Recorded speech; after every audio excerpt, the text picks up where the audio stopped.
a great, it's a great act of disobedience.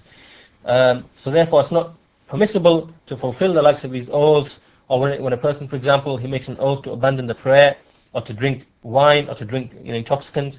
All of these are oaths of disobedience, irrespective of whether the thing he's making an oath for is either an action which is haram, or an action whose abandonment is haram. Right? So, for example, he might make an oath to abandon a prayer. Right? So here, his oath is in relation to the abandonment of something which is wajib. Or he might make an oath to drink khamr, to drink wine. So here now his oath is in relation to doing something which is prohibited. So whichever of the two it is, they are both prohibited. And likewise, so all of these are prohibited. And another type of oath which is prohibited, in fact it's even more so, is when a person makes an oath to other than Allah, because this too is a prohibited oath. Now he makes an oath to the graves, so this is prohibited because it's from the greatest types of disobedience, and it's not permissible to fulfill it. Like when he makes an oath to al-Badawi, or for example, he's going to sacrifice something at his tomb, or sacrifice to a jinn, or sacrifice to the awliya or the righteous people, hoping in their benefit, or hoping that they repel some harm from him by sacrificing to them, making an oath to sacrifice to them.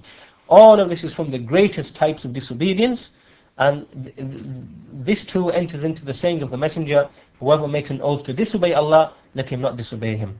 Why? Because in these examples, this disobedience that this person is making an oath for is clearly, it is shirk.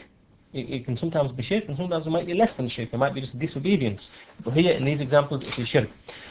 So therefore, this hadith, the Shaykh then says, is first of all evidence to show that another is ibadah, it is worship, and that when a person makes an oath of ibadah, it is obligatory upon him to fulfill that. And if he was to direct this oath to other than Allah, then he would become a mushrik. Like for example, and even if he made an oath to commit something that was shirk, then still it wouldn't be permissible for him to actually fulfill that, because it would entail committing shirk. And likewise, if he made an oath of disobedience which is less than the level of shirk, then likewise it's not permissible for him to fulfill that oath of disobedience. And all of this is agreed upon. It's all agreed upon that it's not permissible to fulfill an oath which involves disobedience, whether it's shirk or less than shirk. Right? This is all agreed upon. But now, there's another issue that follows on from this, which is, does he have to make expiation for not fulfilling this oath? Like, so for example, he makes an oath, right?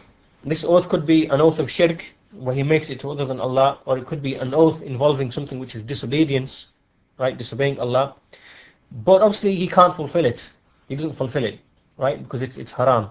But now, he's made an oath which he hasn't fulfilled. Right? He's made an oath, he's got an unfulfilled oath. And we know that oaths which are unfulfilled, then they have like expiation for them. So in this instance, in the instance of where the oath is something which involves that which is haram, or which is something that is impermissible, does he have to make an expiation in this situation? The Shaykh says, from the scholars are those who say that it's still obligatory upon him to make a kafara, to make an expiation, and some of them amongst them are those who say that it's not obligatory upon him to make the oath, the expiation for the oath, because this oath in the first place wasn't binding upon him to begin with. So how can it be an oath in the first place? And then they say that the Messenger in this hadith, he said he prohibited from fulfilling the oath which is the oath of disobedience, but at the same time he didn't order him to make kafara, he didn't order him to make expiation. So the Shaykh says that this is what the situation is. But in any case, that what we can see from this hadith and from these verses is that this oath is worship, and to direct it to other than Allah is actually shirk. And then the Shaykh finally finishes by just saying that what these people do, these worshippers of the graves, and these, the Sufis, and those other deviants, what they do of all of these things, like making oaths to these graves, or presenting them to the jinn and the devils, or even the awliya and the salihin, that all of this is worship of other than Allah, and it is shirk in Allah.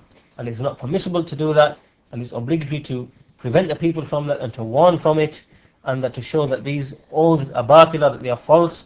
It's not permissible to fulfill them at all, and that if a person was to fulfill them and implemented this oath that he made, he will become a mushrik with a major shirk. And so therefore, when he falls into this, it's obligatory upon him to make tawbah and to enter into Islam again, anew, afresh. And and this is only with respect to just a single oath that he makes. If he made a single oath to other than Allah and he fulfilled it, he becomes a mushrik with a major shirk on account of that one act. So then the Shaykh says, and how then for the person who spends his whole life making these oaths, and wasting his whole wealth with these oaths, every time he perceives something, or he fears something, that maybe an illness or loss of life or loss of wealth or whatever it is he perceives, he starts, he goes and makes an oath to the awliya, to the salihin, So in other words, this person spending his whole life, makes oaths to other than Allah to give him charity or to do this or to do that, and so he wastes his wealth. So the Shaykh is asking this question. He's saying that this is a very, very dangerous situation, and the Shaykh says, in any case, it doesn't matter what a person does of shirk and kufr, if he makes tawbah, then Allah will turn back to him. Allah will turn to him likewise. And if he spent his whole life in committing shirk and kufr, and then he made tawbah with the correct tawbah, then indeed Allah will forgive him. Allah will turn back to him. Allah will accept his tawbah from him. As Allah says, قُلْ يَا عِبَادِيَ الَّذِينَ أَسْرَفُوا عَلَىٰ أَنفُسِهِمْ لَا تَقْنَطُوا مِنْ رَحْمَةِ اللَّهِ إِنَّ اللَّهَ يَغْفِرُ الذُّنُوبَ جَمِيعًا. Say, O my servants, those who have gone into excesses against themselves, meaning that they've transgressed against themselves, in excess, don't despair of the mercy of Allah. Really, Allah forgives all of the sins. And so the Shaykh says, if only those grave worshippers were to turn to Allah in repentance, then Allah would indeed turn to them. So this is the end of the chapter, and we've finished the lesson there.